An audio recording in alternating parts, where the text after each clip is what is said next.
What's up guys, Wasted Gamer here, today to do a review video of the Tupac Greatest Hits album. Now I got a request in the comment section to do a review video of this, so today we're going to review this album.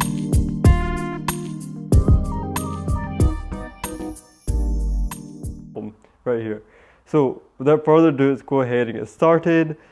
Let's dive in this. So on the front, we've got a picture of Tupac with the bandana on. You got Tupac Greatest Hits right over there. Over there got parental advisory, because most 90s albums had that, you know what I mean? So on the side we've got Tupac's Greatest Hits again. On the back we've got a picture of the All Eyes from the All Eyes on Me photo shoot. Correct me if I'm wrong, but I'm sure it is. And over here it tells you what's in discs number 1. So we've got some classics in disc number 1. You've got Keep Your Head Up, Till America Was Wanted, Hail Mary, Me Against the World, So Many Tears, and you got Trapped. Oh my god, this is a really good album for all those hip hop enthusiasts out there, all those Tupac fans out there, or people who just want to get into hip hop in general, because this is a good mix of songs just to show you a clear idea of what music was like in the 90s, and it was amazing, especially hip hop, you know what I mean? So we've got Helm Up. Oh my god, Helm Up is the best diss track of all time, okay? People say No Vaseline. I don't know, but No Vaseline is still up there, but Helm Up, man, that was enough to make a grown man cry, okay? Helm Up was so raw, man. Oh my god, there's so many different versions of Helm Up as well. Search them all up on YouTube, trust me. There's the original one, there's the clean one, and then there's the one where Tupac only has one verse in it and Storm is in that one. Oh, that one is bold. I don't know, I just prefer that one quite a lot bit more because it's a little bit more raw and rough, but everyone has their own preference. It's still a classic diss song of all time. On the second disc, got Troublesome 96, Brenda Got a Baby, I'm Mad at Ya, California Love. You got Picture Me Rolling in my 500 bands. Oh my god, this song is sick. And you got to Live and Die in LA. It's all about you. You got All About You in there, man. Oh my god, this album is sick. Definitely good for all those Tupac fans out there. So on the inside, this is what it looks like. You got a picture of Tupac over there, and this is what the disc looks like. Tupac Greatest Hits. There you go, disc number 1. And we flip over to the back. We got disc number 2, and over here it says Death Row Records upcoming releases, and it shows you what Death Row albums we got up and coming back in the day. So you kind of get a little wee insight of what they were doing back then after this Greatest Hits album was, you know, if I'm not mistaken, this was released after Tupac's death. Yeah, I think it was, and then just pretty much showing you what's, you know, coming afterwards, you know. There's Top Dog. You know, everyone knows the story behind Top Dog. Top Dog was a replacement for Snoop Dogg, because you know what Suge Knight was trying to do?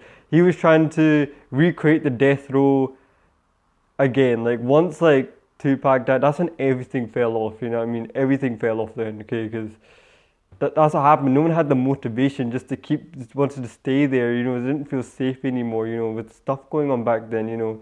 So just wanted to move on from that now, you know, because a lot happened, you know, back then. So then that's what happened. Snoop Dogg ended up leaving, then Corrupt ended up leaving, then Daz ended up leaving, you know, and so on and so on and so on. And that became the downfall of Death Row, you know what I mean? And I think Suge Knight, right, didn't really realize, like, he didn't realize, you know, how unique his artists were, you know what I mean? You can't just, you know, open up Death Row again and call it The Row and try to replace these artists, like bring Top Dog out to replace Snoop Dogg. You know what I mean? If you want to like know a little bit more about that, just search up on YouTube. There's a bunch of interviews, you know what I mean, that I watch and I listen to. That's how I know all this. I wasn't there back in the 90s. Well, I was there, but you know what I mean. Like, I wasn't actually there at the death row office witnessing all this stuff. No, I wasn't there.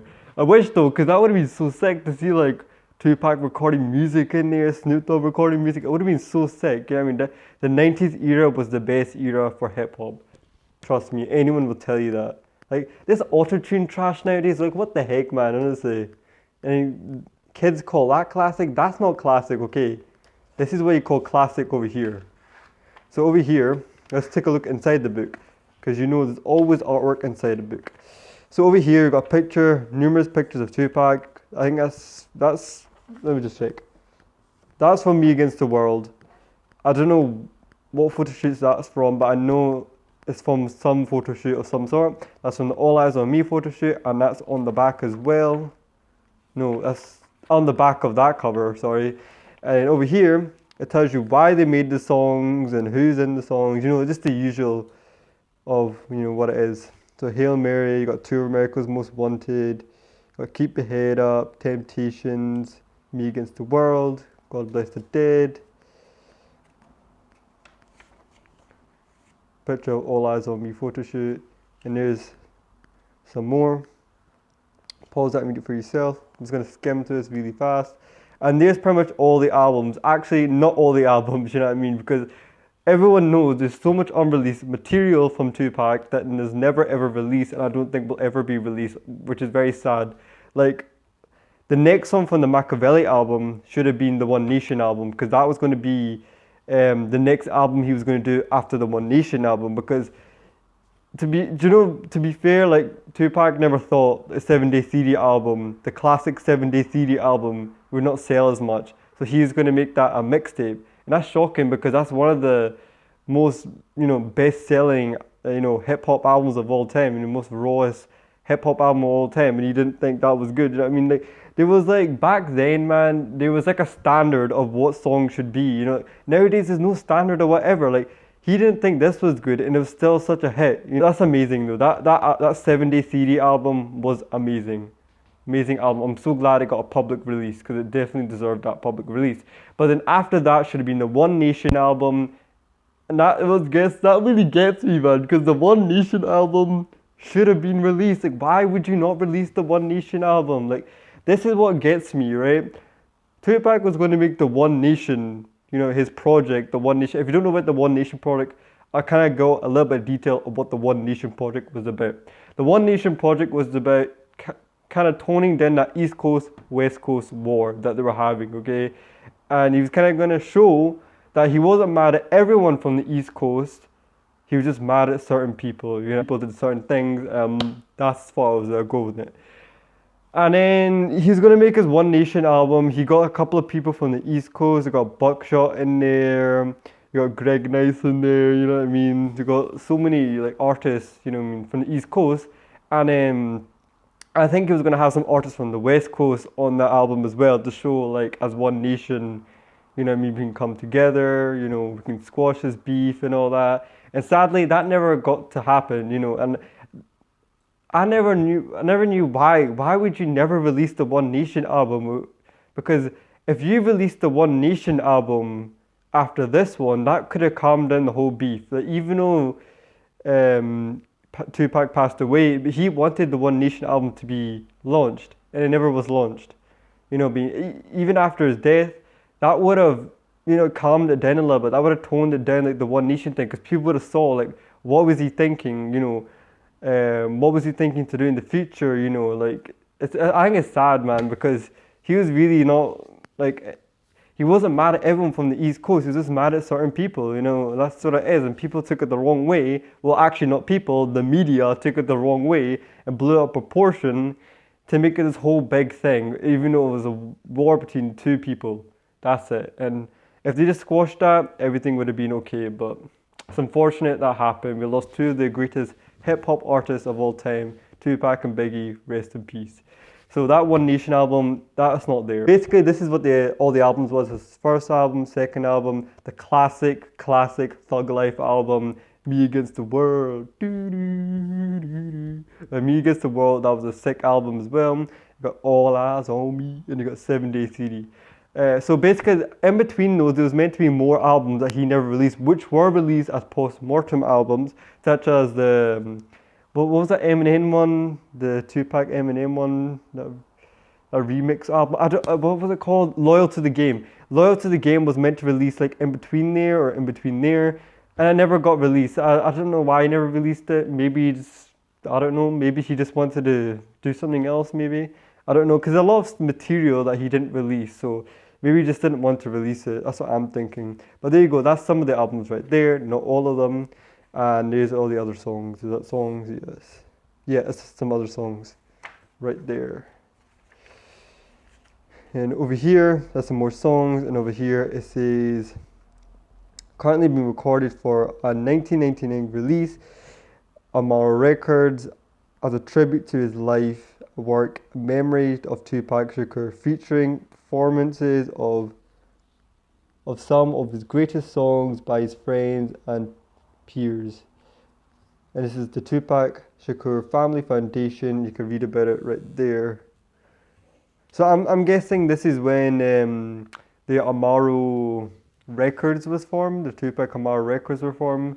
I think by then they got the rights to his songs, maybe all the songs, because you know what the stuff was happening in the 90s.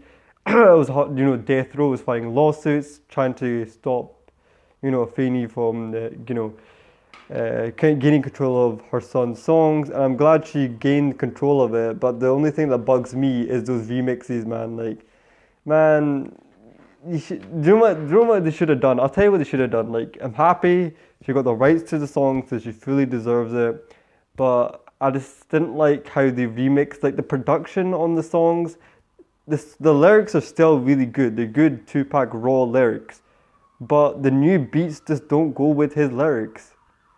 You know what I mean? That's the thing. That's the thing that gets me. You should just, if you left the beats the way they were, I would have guaranteed all the post-mortem albums Until the End of Time, Better Days, Loyal to the Game, you know, all them. They would have gone, more sales would have gone into them. You know, sales a lot better. You know, I just don't think like, is this because I'm thinking these producers just didn't work with Tupac. You know what I mean? They don't know what goes with what and what he would have liked, you know, in his songs, and you know how he would have matched his lyrics up with the song. That's what I think. You know what I mean? Maybe they should have got producers that worked with him, like Johnny J. Like, he actually worked on Are You Still Down album, and he did an amazing job on the Are You Still Down Postmortem album. And most of the songs, he didn't remix them. There's only a few of them. He remixed them to make them a little bit more modern. But they sound great. I have to admit, they sound a little bit better than the originals. So I have to give it to Johnny J for that. He did a really good job on the Are You Still Down album, and I'm going to get that soon because that was an amazing album, sick album that is. So that's pretty much it, the review video of the Tupac Greatest Hits album.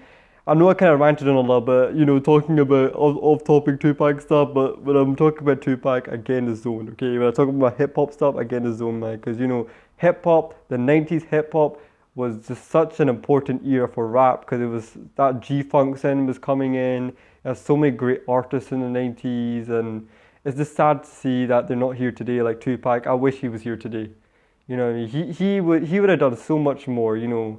He would have been like, you know what I mean? I would have seen, he's like had a political mind state, so I would have seen him go further. He could have been president. You never know, man.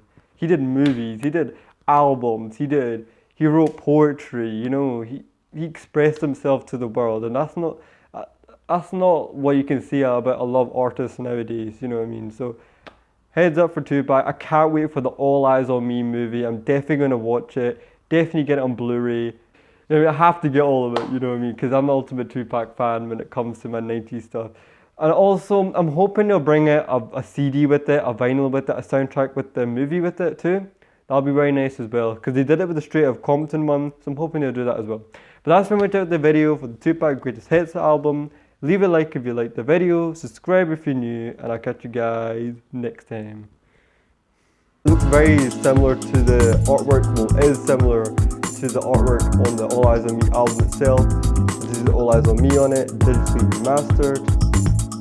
There, and on the back you have all the songs. If you're familiar with all the songs, there you go, that's all the songs on this track list. This one and this too.